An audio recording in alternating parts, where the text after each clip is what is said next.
Telangana BJP రాష్ట్ర నేతలు క్యాడర్ను గుర్తించడం లేదా? కావాలనే లైట్ తీసుకుంటున్నారా? తాము గెలిచాం, పార్టీ శ్రేణులతో పనేముందని భావిస్తున్నారా?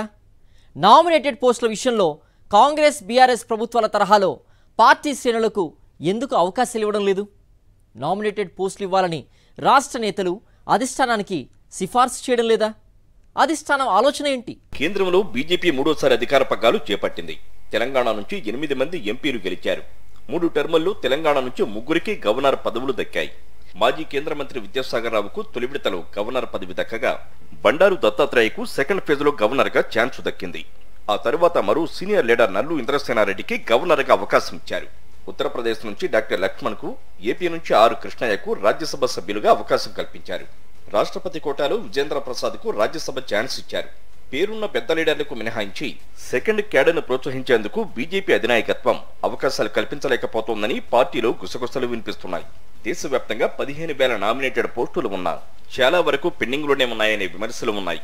రైల్వే, మెడికల్, వివిధ కమిషన్లు, బ్యాంకు డైరెక్టర్లు ఇలా వేలాది నామినేటెడ్ పోస్టుల్లో పార్టీ క్యాడర్ను నియమించుకునే ఛాన్స్ కేంద్ర ప్రభుత్వంలో ఉన్న వారికి ఉంటుంది. ఎస్సీ, ఎస్టీ, బీసీ, మైనార్టీ, మహిళా కమిషన్లు, child rights commission, human rights commission ఇలాంటి వాటిలో అవకాశాలు పార్టీ కోసం కష్టపడ్డ వారికి ఇవ్వడం లేదని కార్యకర్తలు ఆవేదన వ్యక్తం చేస్తున్నారు.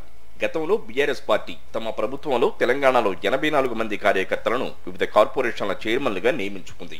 ప్రస్తుతం తెలంగాణలో కాంగ్రెస్ అధికారంలోకి రాగానే 35 కార్పొరేషన్లకు చైర్మన్లను నియమించుకుంది. బీజేపీలో మాత్రం అలాంటి వ్యవస్థ లేదని క్యాడర్ అసంతృప్తికి గురవుతోంది. తెలంగాణలో 8 మంది ఎంపీలు గెలవడంతో క్యాడర్లో కొత్త ఉత్సాహం నెలకొంది. నేతల గెలుపు కోసం శ్రమించిన కార్యకర్తలకు ఏవైనా చిన్న చితక నామినేటెడ్ పోస్టులు దక్కుతాయని ఆశగా ఎదురు చూస్తున్నారు. బీజేపీ రాష్ట్ర అధ్యక్షుడు కిషన్ రెడ్డిని నామినేటెడ్ పదవుల కోసం సిఫారసు చేయాలని అడిగేందుకు ఎవరైనా సాహసం చేసినా పక్కనే ఉండే బీజేపీ రాష్ట్ర కార్యదర్శి ప్రకాష్ రెడ్డిని ఉదాహరణగా చూపిస్తారట. పదవులు లేకుండా పార్టీ కోసం పనిచేస్తున్న ప్రకాష్ రెడ్డిని ఆదర్శంగా తీసుకోవాలని కిషన్ రెడ్డి సూచిస్తున్నారట. పార్టీ కోసం కార్యకర్తలు ముందుకొచ్చి పనిచేసేందుకు అనువైన వాతావరణం క్రియేట్ చేయలేకపోతున్నారని క్యాడర్లో నిరుత్సాహం అలుముకుంది. స్థానిక సంస్థల ఎన్నికలు త్వరలోనే నిర్వహించే అవకాశం ఉంది. ఈ నేపథ్యంలో తమకు కేంద్రంలో చిన్న నామినేటెడ్ పోస్టుల్లో క్యాడర్కి అవకాశాలు ఇస్తే స్థానికంగా పార్టీని బలోపేతం చేసుకునేందుకు వీలు దక్కుతుందని పార్టీ క్యాడర్ భావిస్తోందట. పార్టీ కోసం కష్టపడి పనిచేసే కార్యకర్తలను రాష్ట్ర పార్టీ కోర్ కమిటీ చర్చించి అధిష్టానానికి పంపే వ్యవస్థ ఏర్పాటు చేయాలని విజ్ఞప్తి చేస్తున్నారు. ప్రస్తుతం అధిష్టానం అడిగితే తప్ప రాష్ట్ర నాయకత్వం పట్టించుకోవడం లేదని టాక్.